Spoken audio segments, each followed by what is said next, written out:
பெரியவர்களோட காலில் விழுவது ஏன்? எங்கெல்லாம் பெரியவங்களோட ஆசை பெறக்கூடாது அப்படிங்கிற விஷயத்தை பற்றி தான் இந்த பதிவில் உங்களுக்கு விரிவாக தெளிவாக சொல்லியிருக்கேன். Welcome to all in one Nandini channel. பெரியவங்க, சான்றோர்கள், கோயில்கள் இவங்களை பார்த்தாலே அவங்களோட காலை தொட்டு வணங்குதல் கலாச்சாரம் நம்மக்கிட்ட காலங்காலமாக இருக்குது. இதுக்கு என்ன காரணம் தெரியுமா? பெரியவங்களை பார்த்ததுமே காலில் விழுவதன் பின்னாடி இருக்கக்கூடிய அறிவியல் மற்றும் ஆன்மீக காரணங்கள் எல்லாமே இந்த பதிவில் நம்ம தெரிஞ்சுக்க போகிறோம். நீங்கள் இதான் ஃபஸ்ட் டைம் நம்ம சேனலை பார்க்குறீங்கன்னா மறக்காமல் சேனலை சப்ஸ்கிரைப் பண்ணிக்கோங்க. பக்கத்தில் இருக்கக்கூடிய ஆல் பெல்ஸ் மலையும் ப்ரெஸ் பண்ணிக்கோங்க.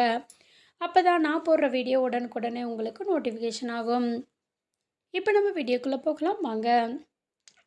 இப்போல்லாம் இளைய தலைமுறையினர் பெரும்பாலானோர் பெரியவங்களோட காலில் விழுவுறதே கிடையாது. சில பேர் அதை அவமானமாகவும் நினைக்கிறாங்க. மரியாதை மனதில் இருக்குது அப்படின்னு சொல்லி சில பேர் நட்போட ஹாய் அப்படின்னு சொல்லிடுறாங்க.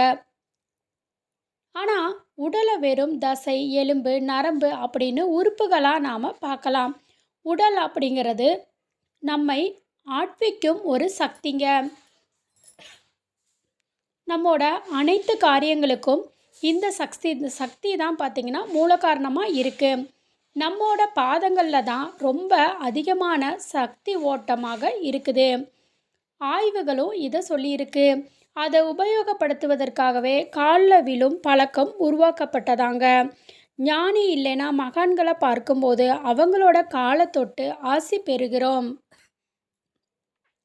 அவங்களோட பாதத்தை பற்றும் போது அவங்கக்கிட்ட இருந்து சக்தியை நாம் பெற முடியுமாமா. ஆனால் சிலர் தங்களோட பாதத்தை பற்றுவதற்கு அனுமதிக்கிறதில்ல. இருந்தாலும் பெரியவங்களோட காலில் விழுந்து ஆசி பெற்றால் நமக்குள் நேர்மறை சக்தி அதிகரிக்கப்படுதாங்க. ஆசீர்வாதம் அப்படிங்கிறது மிகப்பெரிய சக்தி அப்படிங்கிறதுனால அதுவும் நமக்கு மிகப்பெரிய பலனை தருது. அதே மாதிரி மனித உடல் ஒரு காந்தம் போலது. தலைப்பகுதி வடதுருவம் அப்படின்னா கால் பகுதி தென் துருவம். நாம் பெரியவங்களை வணங்கும்போது நம்மோட தலை அவங்களுடைய கால்களில் படுது. அதாவது அவருடைய பாதமாகிய தென் துருவத்தின் மீது நம்மோட தலையாகிய வடதுருவம் படுது. இப்படி படும்போது அந்த பெரியவங்களோட காந்த சக்தி நம்ம தலை வழியே நம் உடலில் பாயுது.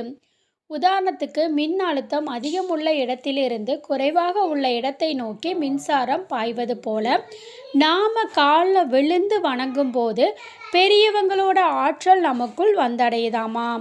பெரியவங்களோட கால்களை தொடும்போது அவங்களோட கால்களை தொடும் நபர் முன்னால் குனிந்து கைகளை முன்னோக்கி நீட்டிக்கொண்டு அவங்களுக்கு முன்னால் குனியணுமாமா. அதனால் காலில் பிள்ளைகள் விழுந்தா அவங்கள தடுக்காமல் காலில் விழச்செய்து ஆசீர்வதிக்கலாம். ஆண்களாக இருந்தால் தீர்க்க ஆயுஸ் அப்படின்னும், அதாவது தீர்க்க ஆயுஷ்மான் பவ அப்படின்னும், பெண்களாக இருந்தால் தீர்க்க சுமங்கலிமான் பவ அப்படின்னு ஆசீர்வாதம் வழங்கலாங்க. இல்லைனா சக செல்வங்களும் பெற்று குடும்ப ஒற்றுமையோட நல்ல தொழில் வளத்தோட நீண்ட ஆயுளோட வளமாக வாழலாம் அப்படின்னு நீங்கள் ஆசீர்வாதம் பண்ணலாம். ஆனால் தகனம் செய்யும்போது இல்லைன்னா தகனம் செய்ய விட்டு திரும்பும்போது பெரியவங்களோட பாதங்களை தொட்டு ஆசீர்வாதம் பெறக்கூடாது. நிறைய பேர்த்துக்கு இந்த சந்தேகம் இருக்கும். நம்ம எந்தெந்த இடத்துல எல்லாம் பெரியவங்க கிட்ட ஆசீர்வாதம் வழங்கக்கூடாது, அதாவது அவங்கக்கிட்ட வாங்கக்கூடாது அப்படின்னு இருக்குது. அதை தான் இப்போ நான் சொன்னது.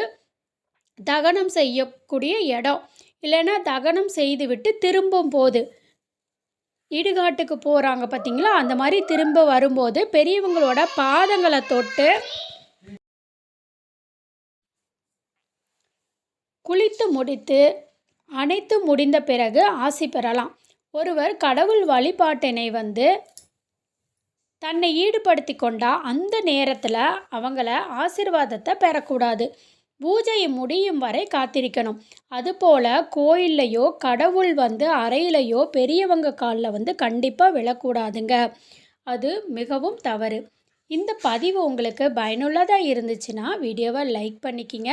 நீங்கள் பண்ணுற லைக் மூலியமாக இந்த மாதிரி பதிவுகளை உங்களுக்கு பயனுள்ளதாக வழங்குறதுக்கு இன்னும் ஒரு ஆர்வமாக இருக்கும். நன்றி.